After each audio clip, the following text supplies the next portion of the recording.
everyone, and welcome to Season 7 of the One-on-One with John Evans podcast. You can find them on nearly every beach in America. The signature blue and teal wind-driven canopies are all over the beaches along the Carolina coast. They're called the Shibumi Shade, and they are a true North Carolina success story. My guest for this debut episode is Dane Barnes, one of the 3 UNC grads who invented the Shibumi Shade. Dane shares with us the story of why it took the 3 inventors several years before they jumped into the business full time, and the lessons they all learned on the road to success. Dane Barnes, welcome to the One-on-One with John Evans podcast. Thank you for having me, John. How did 3 guys from Winston-Salem come up with a beach product? So, John, I started Shibumi with my brother Scott and best friend Alex. Our family grew up going to the beach every summer. Family vacation was 1 week at the beach with grandparents and aunts and uncles and cousins, and it was our favorite week of the year. And then fast forward, eventually, as we got older, setting up the beach shade became our responsibility, and that kind of got our wheels thinking to wonder, was there a better way to do it? And then we came up with the Shibumi concept, which you see today. A lot of people have ideas, Dane. How did yours get from here to here? I think we were lucky in part in that, we weren't inventing a car or a rocket ship, that we were able to go to a local hardware store and a fabric store and, buy supplies. And kind of, teach ourselves how to sew. And we made the first one, and it worked surprisingly well, better than we thought. And then from there, folks just would walk up to us out on the beach and say, what in the world is this thing? And where did you get it? And we told them we made it. And they asked if we could make them one. And at first we told them no, because it was not, good enough or ready. But we had, we gained a lot of confidence from people coming up to us, just more and more people. And so eventually we said, okay. And then we started making them for beachgoers and families in 2016. What did the early prototypes look like? Yeah, so the very first one we ever built, we built it out of PVC conduit pipe. So it's rigid, but also a bit flexible. And then we bought fabric from a fabric store. And then a friend actually gave us a sewing machine, and we taught ourselves how to sew. So that was the early one, but it was kind of 5-foot sections of pipe. So it wasn't really portable and not very easy to put together and take apart. But then we worked hard to refine the design from there into, again, what the product which you see today. How many times did you try and start over again? I mean, how many prototypes were there until you were confident enough that you got out on the beach and said, all right, this is the one? It's a good question. We have gone through countless revisions from that initial one.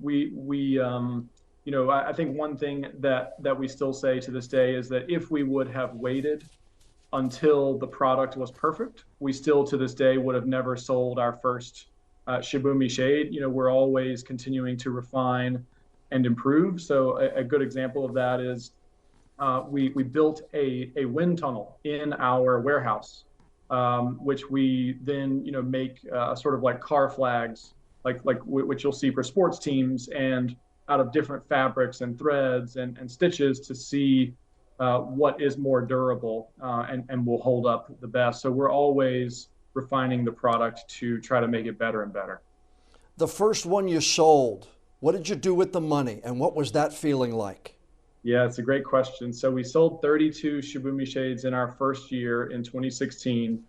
And at that time, my brother, best friend, and I, we all had our day jobs, doing other things full time. And so this was kind of an evening and weekend project. And in 2016, we weren't trying to make money. We weren't trying to turn a profit. So we were essentially just selling them for the cost of the materials. We never paid ourselves. And so we just used all of that money. We didn't pay ourselves a dime. We just used it to go back and then buy more materials to make more units, and then that trend continues.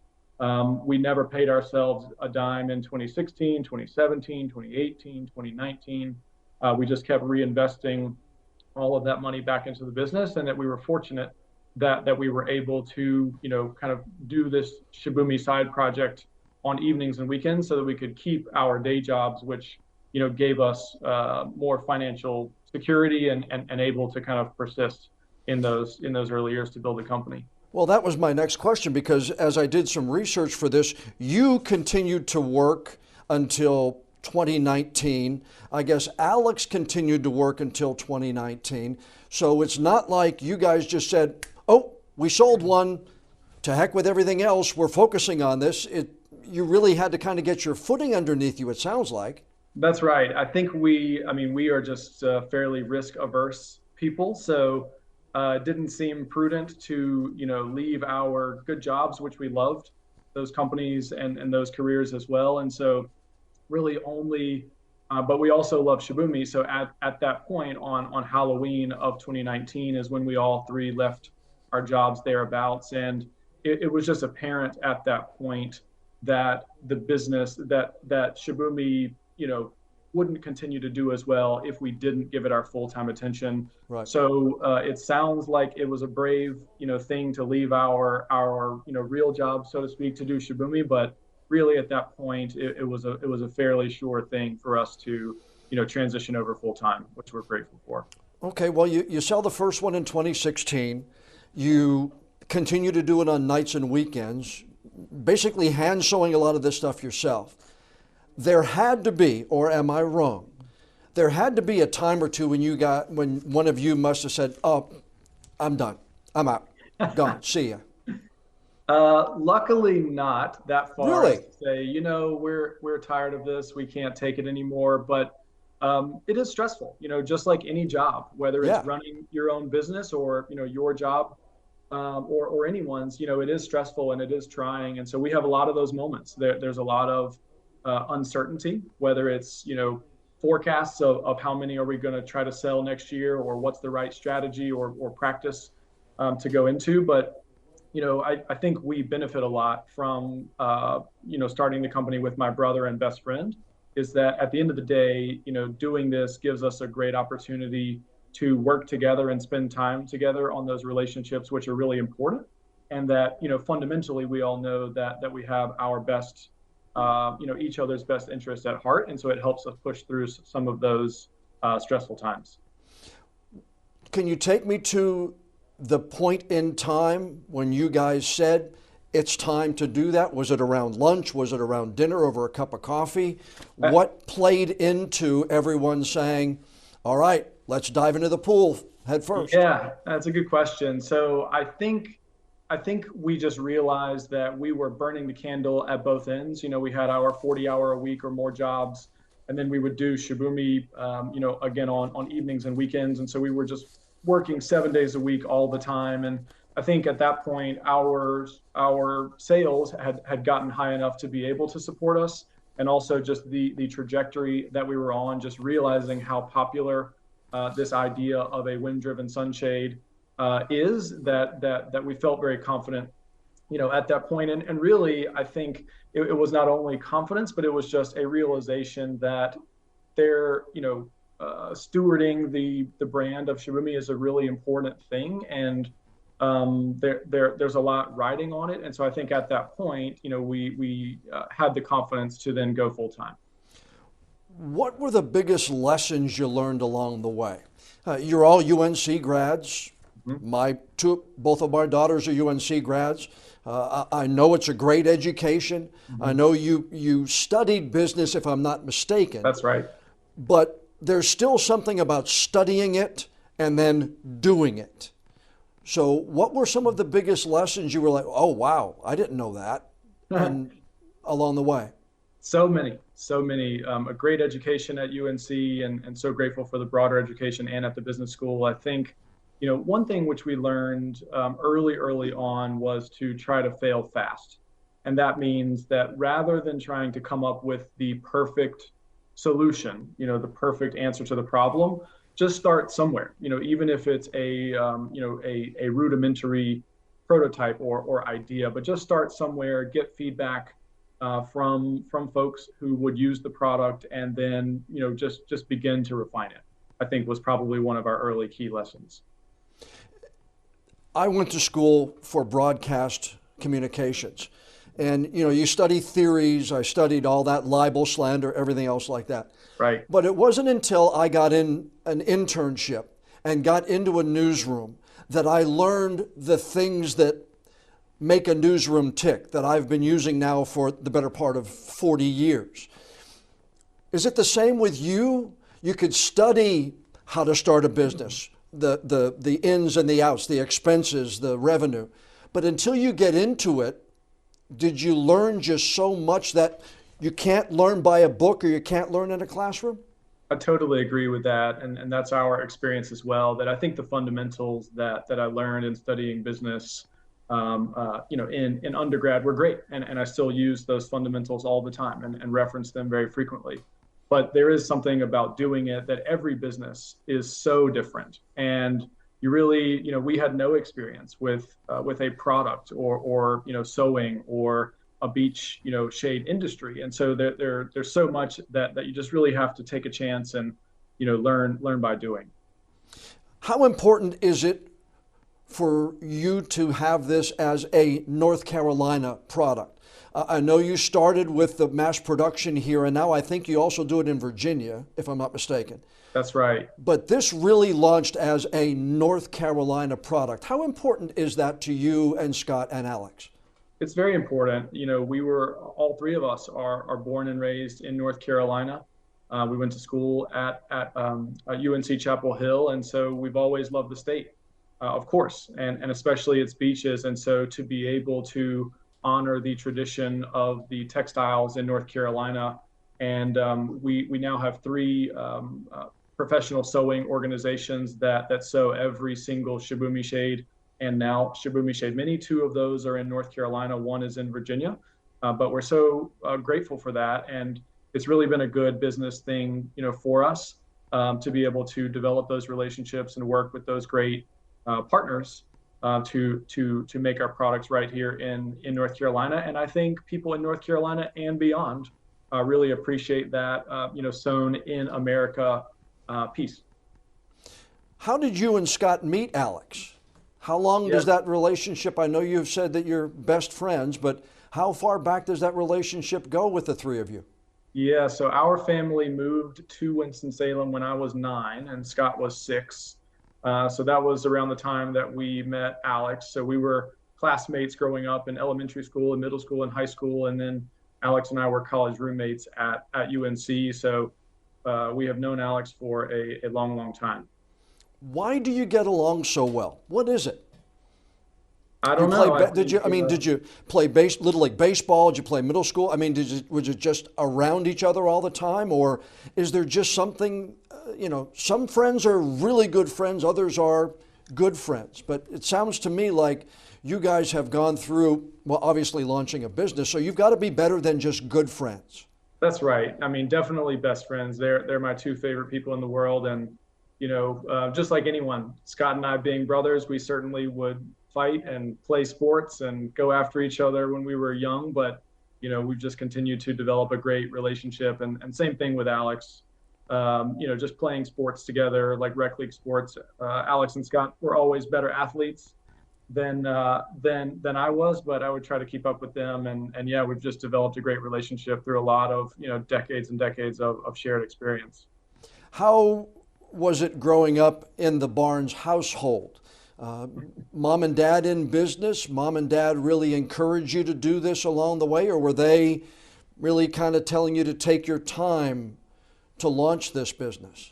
I think more of the latter. Yeah, Dad was a banker his entire career with BB&T, now Truist, and Mom was a nurse and a teacher. And I think, like us, they were risk averse. And so when we told them that, I think they're the world's biggest fans, and Alex's parents as well, of Shibumi, and they just can't believe what has happened with Shibumi. But at the time when we were, thinking about going full time, they were a little skeptical of it, just to, wanted what was best for us. And, and it was an uncertain thing, but we luckily convinced them that, this is what we wanted to do and it was the right thing. And luckily it's turned out well. What did a young Dane want to do when he grew up? When Dane was in high school, want to be a football player, basketball player, fireman, astronaut? What were young Dane's dreams? It's a good question. I wanted to be a banker like my dad, and then I got into my first finance class at UNC and decided that was not quite for me. And so then I was really taken by my entrepreneurship classes at the business school, and had wonderful professors there. And we would have these, guest speakers who were entrepreneurs to come in and tell their story about starting, this business or that business, and was always really, really interested in that. Never knew what idea might strike me, or if I'd ever have the opportunity, but I'm so glad that I've had this chance. As you walked across the stage in 2009 and grabbed that diploma, what did you see yourself doing in your early 30s?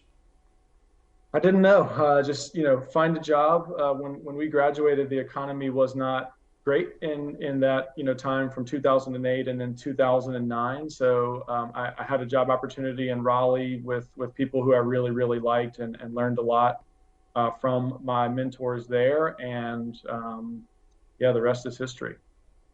You had to come down to Ocean Isle Beach in July of 2021 to talk to the town council then about the shade.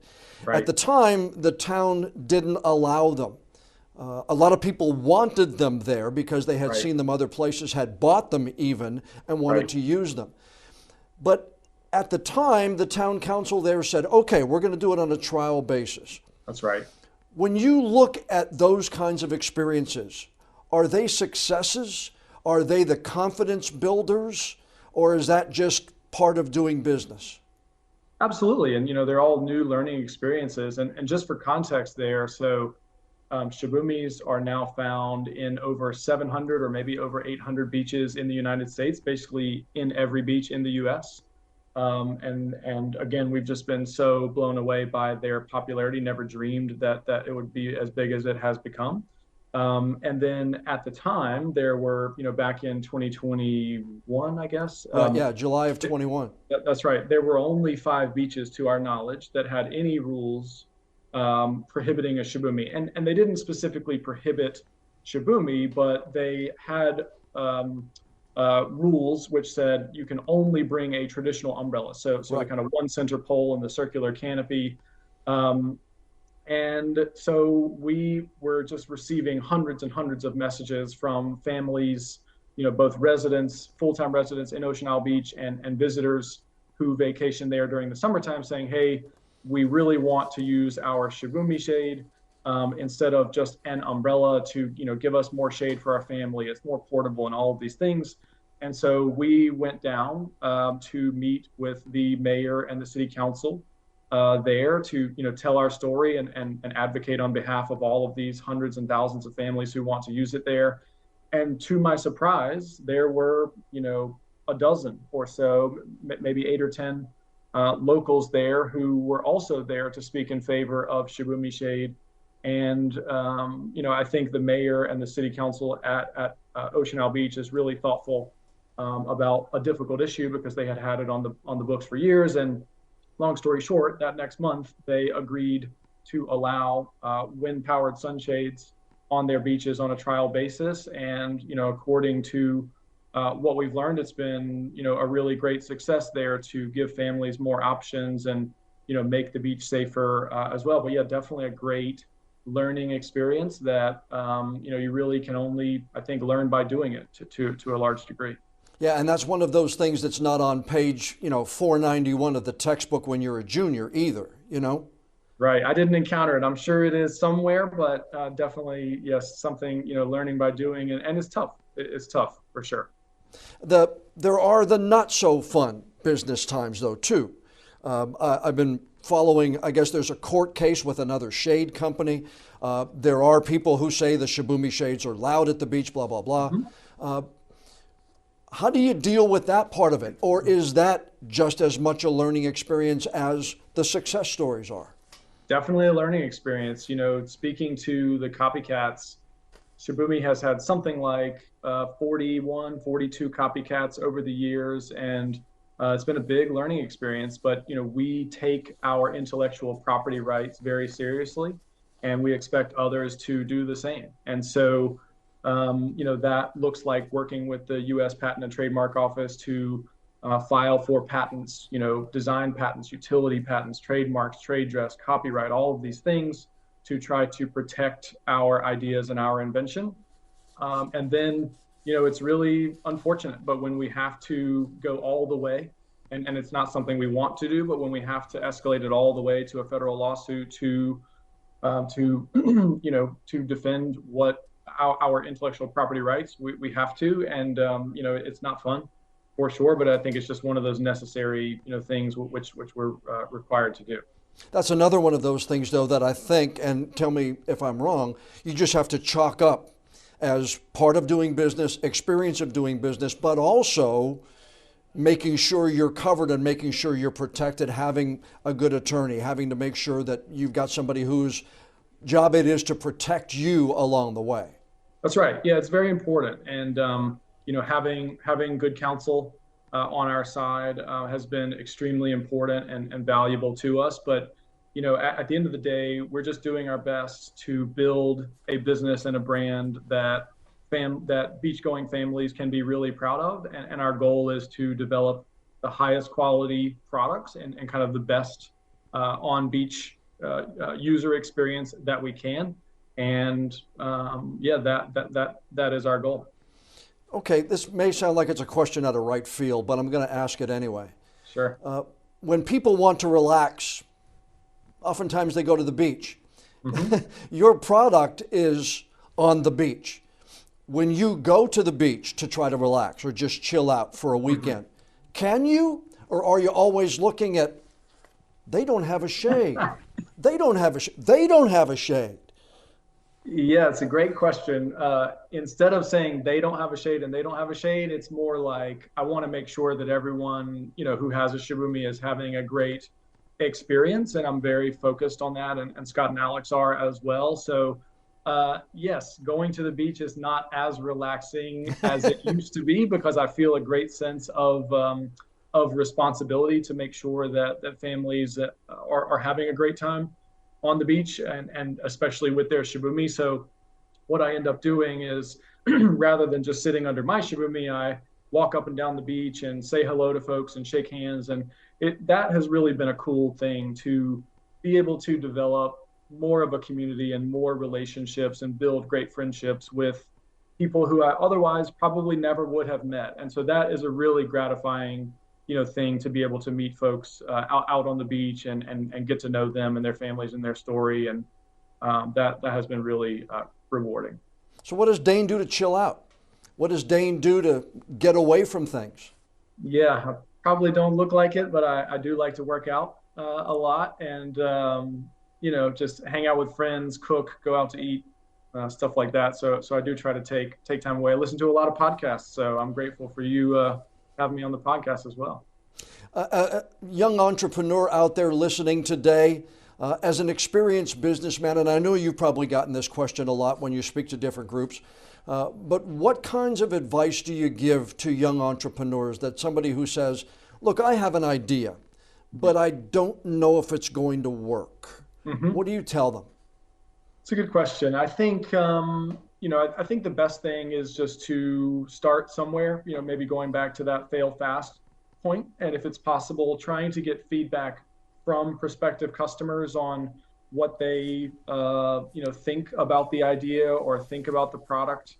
But, if it's possible, and again, every business is different, but trying to come up with a kind of prototype, even if it's rudimentary, to start to use it and learn, I think is really a good first step.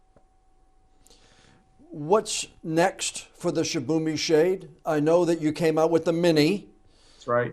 So what's next? What are you thinking about now? What's on your drawing board? Yeah, we also, late this past year, we came out with the kind of next generation version of the Shibumi Shade. So now the canopy is made from ocean-bound recycled plastic bottles, which means plastic bottles that are very close to the ocean that are collected there, typically overseas where they don't have great recycling infrastructure set up, and then they're melted down and then turned into the threads, which are then made from, which our canopy is made from. So we're really excited about that. It's also quieter, to your point, that the Shibumi Shade is wind powered, and so it is going to flap. But how the canopy is constructed does make a difference in that sound, and so we've made a major leap forward there, which we're excited for people to experience this summer. Beyond the core products of the Shibumi and the Shibumi Mini, we are very excited about our product pipeline. So I can't say specifically what those things are yet, but we are going to launch. Come on, Dane, give us a little hint. Okay, I'll get the hint is that we want to continue to focus on the beach and make the beach experience better. So other things that you would take to the beach for your beach day, that's where we're focused currently. So you'll see one of those products coming out this spring, and then another one a bit later as well. But then we have a product pipeline after that. But really focusing on the beach again to try to make everyone's beach experience better and better. You have mentioned several times the product experience. You have mentioned several times getting messages and answering messages. I have read and I've heard you speak that you try to answer or at least respond to all of the messages that you get, either yourself or Scott or Alex. You still do that now? Is that main priority, to touch your audience in some way of communicating with them? 100%. Yeah. So when we started Shibumi for those first several years, anyone who bought a Shibumi, Scott, Alex, or I would personally call them from our cell phone. So we called the first about 7,000 customers and just said, hey, John, thanks so much for your order. We're so grateful. This is who I am and who we are. I'm curious how you heard about us. Where do you go to the beach? And, if anything, if there's anything that I can do to help, or if anything goes wrong, please feel free to call me. I'm happy to help. And then as our sales grew, we weren't able to call that many people, in a day. And so then we switched over to sending a personalized text message, again, from our personal cell phones. And so we texted the first 20,000 folks who ordered a Shibumi. And it was just so great to be able to keep that connection, directly with us and the beach-going families as well. And so it was so great to get so many photos of people being out on the beach, and they're proud with, sending us photos and so forth. So that has been a really great thing that we still get, tons of messages from that. But yeah, certainly we, absolutely respond to any and all customer messages. And that is a very important part of our brand as well. No, I think it's a great thing that you don't take those messages and you don't take those communications for granted Right. with your customers. You've been asked in every one of the interviews that I've seen, and I've saved it for the very last question, but I feel I wouldn't be doing my job for those who don't know. Shibumi, the name itself, there's a historical part of it, but there's also a personal side for the three of you, right? That's right. Yeah, it's a fun common thread or double meaning. And so first, Shibumi is a design concept that talks about the elegance of simplicity, which we feel like really fits to the Shibumi Shade product, but also how we want to make the beach experience better by making high quality products that are simple and easy to use and kind of lighten the load when heading to the beach. And it's also the name of a very, very small apartment complex of 7 apartment units in Chapel Hill, where Alex and I first lived together. We're older, and then a couple years behind, Scott lived as well. The apartment is called Shibumi. And so that is even where we first heard of the word. So it's a fun double meaning for us. Yeah, I think that's so cool that you've, pardon the pun, weaved that into the name of the product and your personal experience, and also that historical experience as well. I love success stories, and you and Scott and Alex sure have one with the Shibumi Shade. Congratulations, Dane, on all your success. A true North Carolina success story. I know you're tremendously busy. I appreciate your time. Thanks for joining us on the podcast. Thank you so much, John. I really appreciate you having me and us. A big thank you to Dane Barnes for sparing some of his very valuable time and joining us for this season 7 debut episode. And congratulations to Dane, his brother Scott, and their best friend Alex for all they have accomplished so far with the Shibumi Shade. Now, before we go, I'd like to ask you a favor. Please follow and subscribe to the One-on-One with John Evans podcast on whatever app you use to listen to your favorite shows. And if you would be so kind, please leave us a rating or a review. We do care what you think about our interviews, and the more feedback we have from friends like you, the higher we'll be listed on the apps, the better chance we'll have of bringing in even more new listeners. I'm John Evans. Thanks for joining us as we launch Season 7 of One-on-One.